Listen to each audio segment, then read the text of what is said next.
¿a quién beneficia esto? Primero que todo, los trabajadores dependientes. ¿Quiénes son los trabajadores dependientes? Aquellos que tienen contrato de trabajo, ¿ya? ¿Y qué significa que tengan contrato de trabajo? Básicamente que al código laboral. Importante que no hayan sido finiquitados, ¿ah? Por lo tanto, si usted lo han despedido después del 18 de marzo, se lo digo con alta responsabilidad, no firme los finiquitos. Entonces, si alguien hubiesen despedido después del 18 de marzo, no firmen el finiquito porque eso nos va a dar la oportunidad de hacerle entender al empleador que lo que busca esta ley es no terminar la relación laboral, sino que ojalá suspenderla, porque eso le da garantía a los trabajadores de poder cobrar durante 3 meses al menos sus sueldos con cargo al seguro de cesantía, tanto personal como solidario.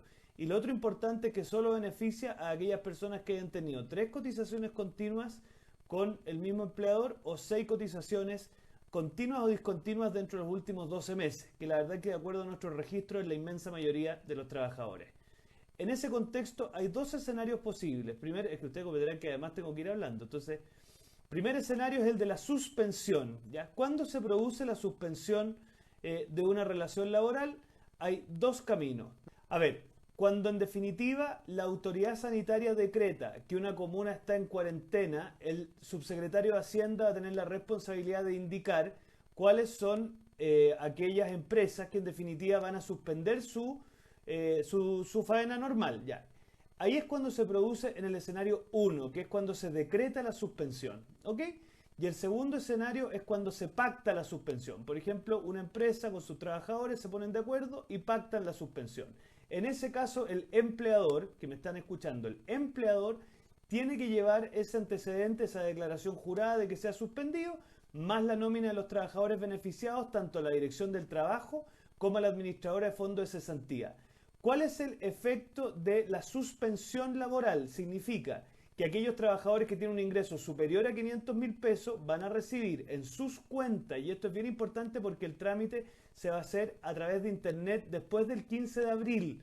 Por eso, para que por favor la gente no vaya a las sucursales de la administradora de fondos de cesantía porque va a ir a puro perder el tiempo. ¿Ah?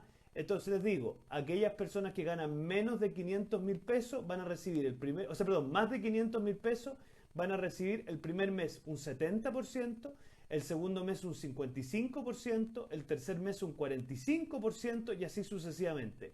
Aquellas personas que tengan una renta inferior a 500.000 pesos se les asegura una renta de un 70% los primeros 3 meses.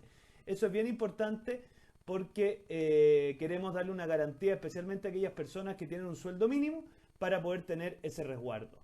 El empleador, en el supuesto de la suspensión, tiene que seguir pagando las cotizaciones, porque aquí de nuevo, lo que impide este régimen es que todos salgan beneficiados. Se suspende la relación laboral, por lo tanto no es necesario terminarla. Al trabajador su remuneración se le paga con cargo al seguro de cesantía y el empleador tiene que seguir pagando en todo caso las cotizaciones.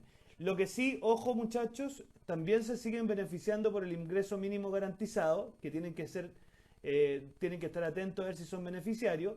Todo trabajador chileno va a tener la garantía de tener un ingreso líquido no menor a 300.000 pesos, ¿ya? Y lo otro, muchachos, atención, hay un beneficio de la devolución de impuestos y por lo tanto, aquellas personas que declaren su renta antes del 10 de abril van a recibir dentro del mes de abril su devolución de impuestos, de hecho antes del 21 de abril. Así que los aliento a que se acerquen, bueno, lo hagan por internet. ¿Ah? Y aquellas personas que no tienen facilidad de acceder a internet, por último que nos consulten a nosotros, pero ojalá, por favor, hagan todo lo posible para no ir. Toda esta tramitación que les estoy explicando, nada se hace presencialmente. Entonces, por favor, no insistan en ir a las sucursales. Entonces, les insisto, esto que les estoy explicando opera respecto a los trabajadores con contrato de trabajo que no hayan sido finiquitados y si los han despedido no firmen los finiquitos para poder negociar estas alternativas que muchas veces los empleadores no las conocen y que tengan 3 cotizaciones continuas con el mismo empleador o 6 continuas o discontinuas durante los 12 meses anteriores. Primer escenario entonces el de la suspensión. Espero que se haya entendido bien. Ya, segundo escenario, permiso muchachos. Bueno, vamos a ver que ahora sí que no se ve nada. Ya, el segundo escenario, que es el que yo promuevo, es el de la reducción laboral. Pensemos en el caso de una cafetería que evidentemente pasaba de vender 10 y ahora vende 2. una alternativa a esa cafetería, y aquí también tenemos que entender que los beneficios, o sea, más que los beneficios, los escenarios tienen que ser para ambas partes. Esa cafetería podría pensar en echar, por decirle, tiene 3 garzones contratados, despedir a 2 de los 3 garzones, y en vez de despedirlo, lo que hace es reducir la jornada laboral de manera tal de que todos los trabajadores puedan seguir operando.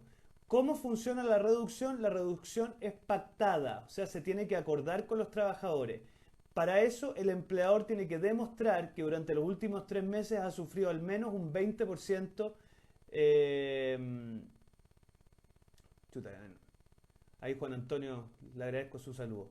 Oiga, le decía que el empleador tenga al menos un 20% de baja en las ventas, y eso se demuestra obviamente con los canales de ingreso, o en definitiva esté siendo objeto de una asesoría para la insolvencia, o más aún esté en estado de insolvencia. En cualquiera de esos casos puede pactar la reducción laboral. ¿Cómo se hace? Esto lo tiene que hacer el empleador, quien tiene que llevar una declaración jurada de que se somete al régimen de reducción, y poner a disposición de la administradora de fondos de cesantía y de la dirección del trabajo esta declaración jurada junto con la nómina de los trabajadores. ¿Ok? Tratándose de trabajadores de contrato indefinido, tienen que haber estado al menos 10 meses en esa empresa, y de contrato de trabajo definido al menos 5. Ahora, eso habrá que irlo viendo caso a caso. ¿Cuál es la gracia de la reducción? Que, por ejemplo, si usted reduce a la mitad la jornada de trabajo, el empleador tiene que pagar solo la mitad solamente la mitad de las remuneraciones, tiene que pagar el 10% de las cotizaciones, y el resto se paga con cargo al seguro de cesantía. Entonces, por ejemplo, una persona trabaja la mitad de su jornada, por lo tanto el empleador paga la mitad del sueldo y recibe el 25% del seguro de cesantía. O sea, en el fondo trabaja la mitad, pero tiene un 75% del sueldo. Ya, algunas preguntas que me han hecho bastante y que las aprovecho de explicar. ¿Ah? Ya, primer caso, el caso de las asesoras de casa particular. Miren, en el caso de las asesoras de casa particular no opera el seguro de cesantía, pero lo que opera es una indemnización a todo evento. Bueno, todo esto que he dicho se imputa a la indemnización a todo evento, por lo tanto opera exactamente igual. Así que aquellas personas que tienen una asesora de casa particular, y insisto, no pueden pagarles todo el sueldo, porque ojalá puedan pagarles todo el sueldo en la medida de sus posibilidades, suspendan la relación laboral, porque de esa manera, con cargo a la indemnización, se les puede adelantar parte de su sueldo. ¿Qué pasa con aquellas personas que hubiesen sido echadas o despedidas después del 18 de marzo? Lo importante es que no hayan firmado sus finiquitos. Si firmaron los finiquitos, ahí la cosa se complica porque habría que hacer una recontratación y eso es más difícil. Pero si no han firmado los finiquitos, en definitiva, la ley rige con efecto retroactivo. Eso significa que no se le puede haber despedido a usted por razones de caso fortuito o fuerza mayor, y en ese caso yo sugiero que se rehable con el empleador para que busque esta alternativa. Como les decía, todo esto se hace por internet. Y finalmente el tema de los independientes. El tema de los independientes no aplica, porque los independientes lo que se está buscando hacer ahora es hacerle una serie de beneficios, y ahí el caso es más particular. Si es una pyme, se van a activar una serie de beneficios en Corfo y en Cercotec. Si es en definitiva un trabajador independiente informal, de probablemente operar el que llamamos bono COVID-19. O sea, hay distintas alternativas. Ahora, yo quiero que tengan claro una cosa antes de entrar a contestar las preguntas en particular. Ninguna de estas cosas es definitiva. Obviamente es la primera respuesta. Yo les quiero recordar que lamentablemente venimos de una crisis social bastante intensa, y por lo tanto todo lo que ayude a ir apaleando las consecuencias nos va a ir colaborando. Ya, eso es cuanto les puedo contar. Ahora